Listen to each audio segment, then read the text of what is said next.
Just overall thoughts you have from this game, and the targeting call on Catalan. What did you see on that play, and how big was it? Well, I saw him. I thought he tried to avoid tried to avoid. He was coming in with his shoulder. Their receiver, went lower as he was going towards the ground, and I felt like he was trying to avoid the contact. But I can see what they saw as well.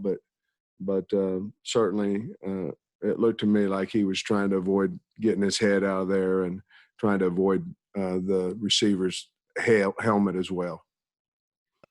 On the game, LSU had the ball the whole time. I think, they probably looked out there and saw some new faces on the D line and felt like they possibly could have a good running game on us, which, they did. I mean, they rushed for 150 yards, but they controlled the football game. They controlled it, and we had big plays on offense, but we had a couple of long drives. Did a nice job catching the football, but we just didn't have a lot of consistency during the game, and we couldn't hand the ball off to the tailback and run the ball very well. And the bottom line is that's probably they could run it and we couldn't. That's probably the difference in the football game. Trey Biddy. Yeah, Coach, with the focus that you guys had on third downs this week, I imagine you got to be a little disappointed in the performance. Well, whether we had focus on it or whether we didn't, I would imagine we'd be disappointed in third down. We just had to keep working on it. There's so many.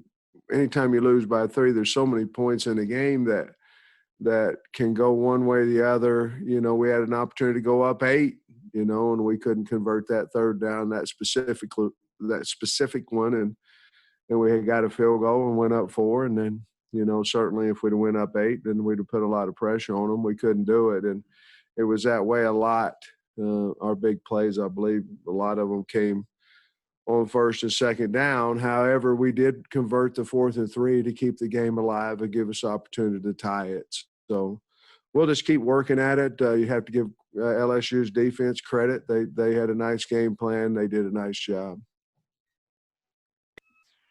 Appreciate it. Coach, what went into the decision to kick the field goal there late? How long did you think about possibly going for it? 4th and 3, 45-yard field goal, down 3. What would you have said if we'd have went for it and didn't make it? Kick the field goal? To me, there wasn't a question of what you do. We're going to tie the game up. We didn't think they had enough time. They weren't a prolific throwing the ball football team. They only had a timeout left as well. So, if it was closer, we might have tried it. But I have confidence in Reed, and I certainly thought we could protect it, and I thought we would. And there was no doubt in my mind we'd make it. We probably would have, but we had it tipped. Hutch. Yeah, Coach, I don't think Jonathan Marshall came off the field but for a couple of plays. What did you think of his play today, and then how big was it to have him in there when you're rotating a bunch of young guys in at defensive ends? Well, the guy's he's wonderful. I mean, the guy plays his tail off. He's a fighter. Nobody said a word. He didn't say a word. He didn't say, "Hey, where's so-and-so, so-and-so, so-and-so." He said, "Hey, let's go, Coach. These guys will be fine." I love my staff. There wasn't one bit of negativism over, the bottom line is we had the numbers to play, and that's the spirit of the game. They don't ask you who you have to play. They say, do you have this amount of numbers, and we did, and we went to play, and nobody said a word about it. And to be honest with you, we should have played today, and that's what we did. Scotty. Hey, Coach, what did you see as maybe the root causes defensively for the struggles on third down? I think LSU had 12 third down conversions. Not a lot. There was some pressure. Obviously they had some pressure. They covered us pretty good. Even the plays that we made, a lot of the slant routes that we usually, a little more wide open. They had, where their veterans or where their players were in the secondary that had played, more ball. And so I honestly, I thought we'd be able to run it a little bit better than what we did. And when they took that away from us, we played a little bit more into their strength because they had really two or more edge rushers that were outstanding players. And then I thought going into the game that their secondary was a fine secondary. Otis. Coach Pittman, it seems like Mike Woods just gets better every week. I mean, just talk about his play. I mean, this seems like every week he just gives you more and more big plays. Well, he's a competitor, and really has good hands. And, it takes a good receiver to win against a good corner, a good press corner. And Mike's big and he's long. And so he's able to do that. So I'm really, really proud of him. He works awful hard. The game means a lot to him. He wants the ball. And he continues to get better. He's a go-to guy now. Troy. Hey, Coach, how big was time of possession in today's game? Because the Tigers held the ball for nearly 42 minutes. I'd say it was huge. I mean, they let the clock run down. They looked every play. They let the clock run down. They had a really good game plan. I mean, they didn't care. They the problem was they were winning first down, and you win first down, you got a second, 3, a second and 4. You can sit there and you can milk the clock all day. And, that's what they did. They were doing a really good job on their first down, and we didn't have a lot of success on defense on first down. So, that was their game plan. We can blame whoever we want to blame, but when the offense has the ball, they need to go score, and when the defense is out there, they need to get off the field, and we couldn't do it.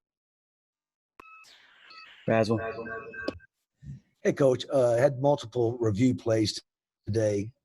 Seems to be really disruptive to the game, and of course, you could hear the fans; they weren't in agreement. What's your thoughts on the whole process, and just how it affects the game, and what it looks like to you on the sidelines versus what the final call is? No, I think it's good for the game. I do. I think there's a reason for it and all that. Nobody wants to have that much disruption of momentum in a football game, including the officials, But I will say this, there were a lot of reviewable plays. When they went up there, you're going, well, this is and honestly, I want them all to go our way, every one of them. But there were some that I understood. The fumble, I thought was ours. But when they took away the touchdown when he went into the end zone, I mean, I could have seen very easily they would have gave him that touchdown. So, reviews basically over a long run probably go 50-50 when it's all said and done. Momentum is a factor when they do that, but they have to do it. So I don't know what the best answer for that is, but I know that for the most part, they're able to get them right. I wish we wouldn't have lost Catalan, though. Bob. Sam, I get what you're saying about not making excuses about the lack of defensive linemen, but I think you lost four or five guys, several of whom have started. How challenging did that make it? Did it affect your game plan in terms of not being able to rush as many guys to put pressure on Finley? And how do you think the young guys played around Jonathan? Well, it gives opportunity for them guys to play, and in the future we'll be a better football team because they were able to go out there and play. again, we talk all the time about all we have is all we need, and I think that's what we felt going into the game, and we did for the most part. But it was good for those kids to get in there and play. I think the rule is 3 or 4 D linemen, and we had 9 available. I mean, we did. They just hadn't played before, but I was proud of their effort, and they'll continue to get better. Jason. Hey, Coach, just the impact that Jalen has, how much does that change your defense? I think we've seen it twice this year with both those ejections. Just what does that do to the defense when he's not back there kind of commanding, especially the secondary? I think, the game's a lot about confidence and belief and things of that nature. And obviously you want to play your best players, but he brings such a confidence, such an aura, around him that he affects the team positively, maybe even more than his play. Obviously he's a really good player and things of that nature, but and it's very seldom you might say a redshirt freshman is a leader, but he is. And so it affects you obviously in a lot of areas, skill-wise, playability, communication, and the fact that our players believe in him. Trey Shapp. Yeah, Coach, obviously the team's disappointed. I know you're disappointed. What did you tell them after the game and not being able to keep the boot here in Arkansas now? Just we're all disappointed. It hurt, and just said we have 2 more games left, and not a whole lot you need to say when you go in there and you look at them and it affects them. There's not a whole lot you need to say. We have to get better. We can't go out and party and all that stuff. We can't get COVID, just basic things that you say all the time. But I did tell them I was extremely proud of them and proud of their effort because I damn sure am. Sam, on the Catalan injection, it didn't look like his helmet touched him. What was the explanation from the official? Man, I'm not going to answer that stuff. It cost me money and it's over with, and you saw it. I mean, the explanation was what I said earlier.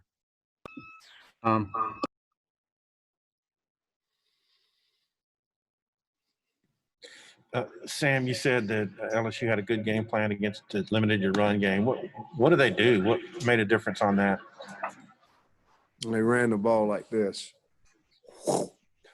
Straight at us. They have big offensive linemen. They're 320 pounds at guards and right downhill at us. And that's what you'd like to do whenever you're a lot bigger than your opponent.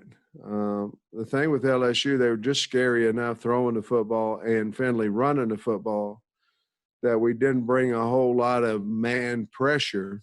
And when we did, he hurt us. And Gilbert is a matchup nightmare because he's a big, fast, physical, tall tight end, and he hurt us as well. Hey, Sam, I'm sorry. I meant the other side of the ball. They limited your run game. How do they do it? Oh, I'm sorry. Well, we didn't particularly block well, it didn't look like. We were on edge a lot.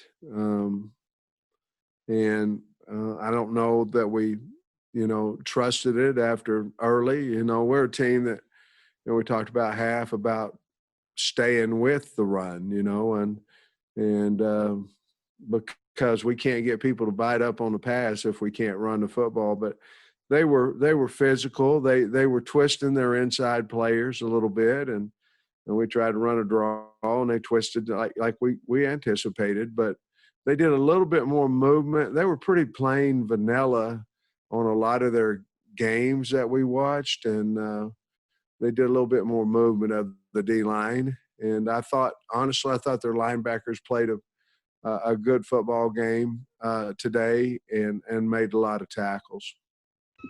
Last one, Baz.